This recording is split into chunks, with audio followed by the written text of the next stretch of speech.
السلام علیکم، شروع اللہ کے نام سے جو بہت مہربان اور نہایت رحم والا ہے۔ آج 14 اگست ہے اور جب یہ ویڈیو اب تک پہنچے گی تو 15 اگست ہوگا، اور آج کی بات کرنا اس لیے بھی ضروری ہے کہ میرے پاس دو کمپیریٹیو موازنے ہیں، یعنی کمپیریزن کے لیے۔ اور پاکستان میں میری ہسٹری میں پہلی مرتبہ ایسا ہوا ہے کہ ایک ایسا جشن آزادی کا دن آیا ہے جس میں 2 دن پہلے سے کریک ڈاؤن سٹارٹ ہو گیا، اور پاکستان کی عوام پر زندگی جو ہے وہ تنگ کر دی گئی اور تفریق کر دی گئی۔ دنیا کے کسی بھی ملک میں آپ دیکھیں کہ ان کا جو یوم آزادی ہوتا ہے وہ بغیر کسی سیاسی تفریق کے، بغیر کسی سیاسی اختلاف کے، بغیر کسی ذاتی اور مذہبی اختلاف کے، تمام مکتبہ فکر کے لوگ اور تمام مذاہب کے لوگ وہ اس دن کو غیر متنازع کیے ہوئے مل کے مناتے ہیں۔ لیکن بدقسمتی سے میری کم از کم جب سے میں نے ہوش سنبھالا ہے اور جب سے پاکستان کی جھنڈیاں پکڑ کے لگانا شروع کی ہیں اور جھنڈا لہرانا شروع کیا ہے، تب سے لے کے آج تک میری زندگی میں یہ پہلا یوم آزادی ایسا آیا ہے جس میں پاکستانی عوام پر کریک ڈاؤن ہوا ہے، اور ان پر ایک مخصوص پارٹی کا جھنڈا لہرانے پر پابندی عائد کی گئی ہے، اور باقی پارٹی جو ہیں وہ چند ٹوٹکوں کے ساتھ سڑکوں پر دندناتے پھر رہے تھے۔ یعنی پاکستان کی ایک ایسی پارٹی جس کے ساتھ میکسیمم، یعنی اگر آپ ایک محدود اندازہ، اگر میں مبالغہ رائے سے بات نہ لوں تو 80% سے زائد عوام اس وقت پی ٹی آئی کے ساتھ کھڑی ہے۔ اور مجھے سمجھ نہیں آتی کہ اتنے بڑے بڑے تھنک ٹینک والے اور اتنی بڑی بڑی اسٹریٹجک پلاننگ کرنے والے افراد جو ہیں، وہ پتہ نہیں ان کی آنکھوں کے سامنے کس چیز کی پٹی بندھ گئی، کرپشن کی پٹی ہے، طاقت کے نشے کی پٹی ہے، یا پتہ نہیں غرور کی پٹی ہے، کس چیز کی ان کی آنکھوں کے سامنے پٹی بندھی ہوئی ہے کہ انہیں جو دیوار پر لکھا ہوا واضح نظر نہیں آ رہا، اور وہ یعنی دکھائی یہ دے رہا ہے کہ واقعی پیپلز پارٹی اور مسلم لیگ نون کی طرف سے جو ایک سوشل میڈیا پر ایک بہت بڑی یعنی چل رہی ہے، کیمپین چل رہی ہے کہ انہوں نے 100 ملین 4 جرنیل جو ہیں وہ سودا کیا ہے، اور اسی طرح پاکستان میں جو عدلیہ ہے وہ بھی دباؤ میں ہے اور وہ بھی فیصلے نہیں کر پا رہی۔ میں حیران ہوں کہ پہلا یوم آزادی، پہلا 14 اگست ایسا ہے جس میں عوام پر کریک ڈاؤن ہوا ہے اور لوگوں کے گھروں میں گھسا گیا ہے، اور جو پی ٹی آئی کے جھنڈے بیچ رہے تھے ان کی دکانوں کو سیل کیا گیا، نہ صرف سیل کیا گیا بلکہ ان کو گرفتار کر کے انہیں زد و کوب بھی کیا گیا۔ اب سمجھ نہیں آ رہی کہ یہ ملک کو لے کے کس طرف جانا چاہ رہے ہیں۔ اب جس انتہا پر یہ ملک پہنچ چکا ہے، اس سے آگے کی حد اگر انہیں سمجھ نہیں آ رہی تو یہ انتہائی خطرناک حد عبور کر چکا ہے، اور عوام جو ہے وہ نفرت کی لپیٹ میں ہے۔ اور نفرت کس سے ہے؟ نفرت اس سے ہے جو ان کے محافظ ہیں، اور ان محافظوں سے نفرت اس لیے ہے کہ اب تو نون لیگ اور پیپلز پارٹی اور 14 جماعتوں کی حکومت نہیں ہے، اس کے باوجود اب کس کی حکومت ہے؟ یعنی نگران سیٹ اپ تو ابھی حلف برداری انہوں نے آج کی ہے، تو اس وقت جو حکم رائج ہو رہا ہے وہ کس کا رائج ہو رہا ہے؟ یہ کھل کے سامنے آ رہا سارا کچھ۔ اور بدقسمتی کی بات یہ کہ میں نے اپریل 2022 سے پہلے یہ کہا تھا کہ اگر عمران خان کی حکومت کو اسی ڈونلڈ لو کے اس جو سائفر ہے اس کی بنیاد پر انہیں ساتھ ملا کے اور پاکستان کے کرپٹ اشرافیہ کو ساتھ ملا کے اگر پی ٹی آئی کی حکومت گرائی گئی تو یہ عوام اور اسٹیبلشمنٹ کے درمیان ایک نفرت کا ایسا بیج بویا جائے گا جس کی تلافی ممکن نہیں ہو سکے گی۔ اور آج ہم اس نہج پر پہنچ گئے ہیں کہ ایک بچے سے لے کے ایک بوڑھے تک، ایک گاؤں سے لے کے قصبے سے لے کے شہر تک ایک ایسی نفرت جو ہے وہ پنپ رہی ہے جو ہر کسی کو دکھائی دے رہی ہے، لیکن بدقسمتی سے ہمارے فیصلہ سازوں کو یہ دکھائی نہیں دے رہی۔ اور وہ نفرت ان لوگوں سے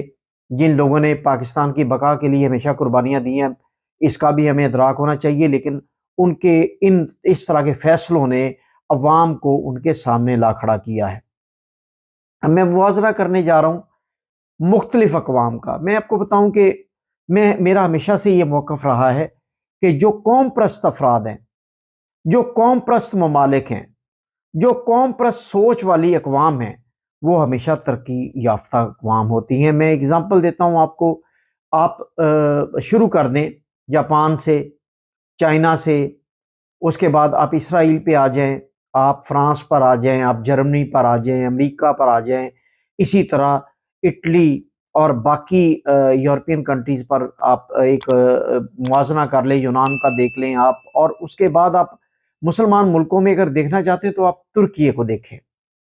ترکی ایک قوم پرست، اپنی قوم کی محبت والی وہ نیشن ہے جو اپنے ملک سے اور اپنی قوم سے ہر صورت میں محبت کرتی ہے۔ میں آپ کو ایک سادہ سی ایگزامپل دیتا ہوں کہ اس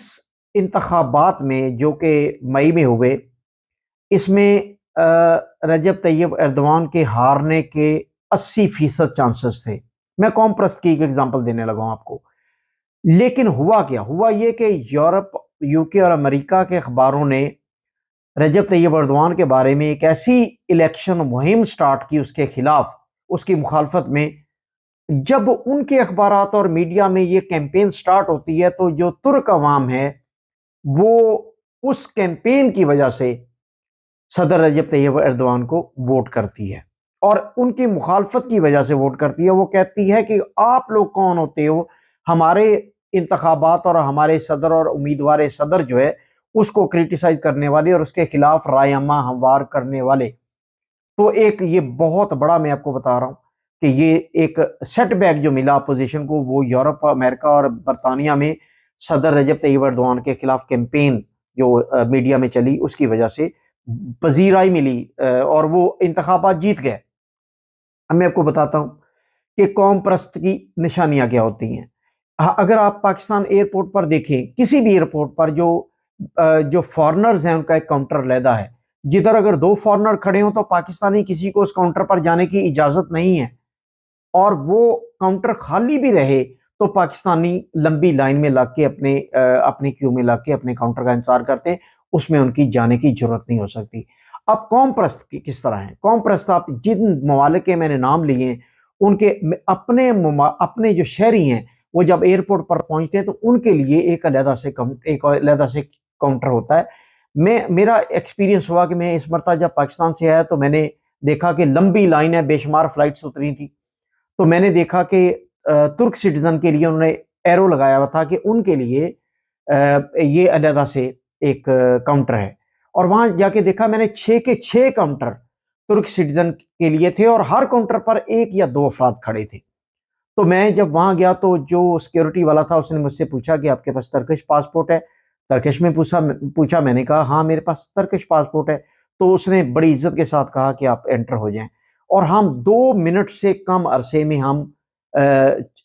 جو امیگریشن کنٹرول سے ہم باہر نکل آئے۔ تو یہ ہے نشانی قوم پرست لوگوں کی کہ وہ اپنے افراد کو اہمیت دیتے ہیں، وہ اپنے افراد کے لیے آسانیاں پیدا کرتے ہیں، وہ دوسرے افراد کو اہمیت نہیں دیتے۔ استنبول ایئرپورٹ پر یا ترکی کے کسی ایئرپورٹ پر جا کے دیکھ لیں آپ، جو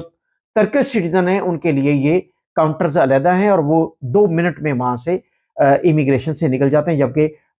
بیرون ملک سے آئے ہوئے افراد، بے شک وہ امریکہ سے ہو، برطانیہ سے ہو، یورپ سے ہو یا دنیا کے کسی بھی ملک سے ہو، ان کی لمبی لائنیں لگی ہوئی ہوتی ہیں۔ اور پاکستان میں اس کے برعکس ہے۔ پاکستان میں جو بیرون ملک سے آنے والے گورے ہیں، گورے کو دیکھ کے تو، گوڑی چمڑی دیکھ کے تو ہم بالکل ہماری جو غلامی کی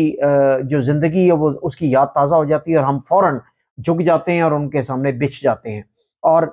اس جو ابھی حکومت جو ختم ہوئی ہے کل، اس نے تو ایک نیا ہی ٹرینڈ چلا دیا تھا کہ ایئرپورٹس پر پاکستانی جو اوورسیز پاکستانی ہیں ان کو یعنی ایک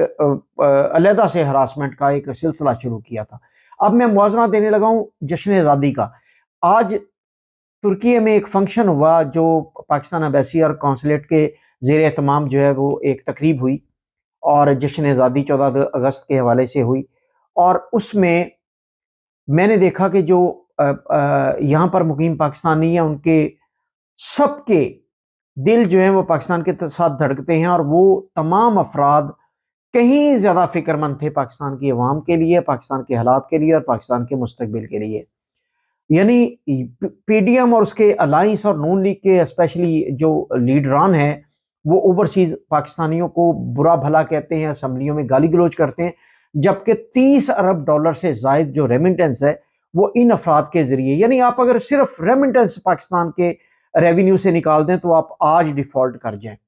تو ان افراد کو جو آپ کے کماؤ پوت ہیں، جو آپ کے سپوت وہ ہیں جو آپ کو ڈالرز بھیجتے ہیں، ان کو آپ اسمبلیوں میں کھڑے ہو کے گالیاں دیتے ہیں اور ان کو برا بھلا کہتے ہیں، لیکن جبکہ اوورسیز پاکستانی ایکسپارٹ پاکستانی جو ہیں وہ ان کے دل پاکستان کے ساتھ دھڑکتے ہیں اور ان کی پاکستان کی حالت زار دیکھ کے ان کے دل خون کے آنسور ہوتے ہیں۔ یہاں پر بھی میں نے دیکھا ہے کہ وہ جشن آزادی میں پرجوش تھے، دعا گو تھے، نیک تمناؤں کے ساتھ انہوں نے شرکت کی اور انہوں نے ہر کسی نے یہ کہا کہ ہم دعا گو ہیں، اللہ پاکستان کی حالت زار بہتر کرے۔ تو ان افراد کو جو پاکستان میں مقیم ہیں، عوام، ان کو مشکل ہو گئی ہے کہ وہ آزادی بھی منا سکیں، اور بدقسمتی سے باہر جو پاکستانی اوورسیز پاکستانی ہیں ان کے دل اس پر خون کے آنسو رو رہے ہیں، اور وہ پاکستانیوں کی اس حالت زار پر بہت افسردہ ہیں۔ بہت شکریہ۔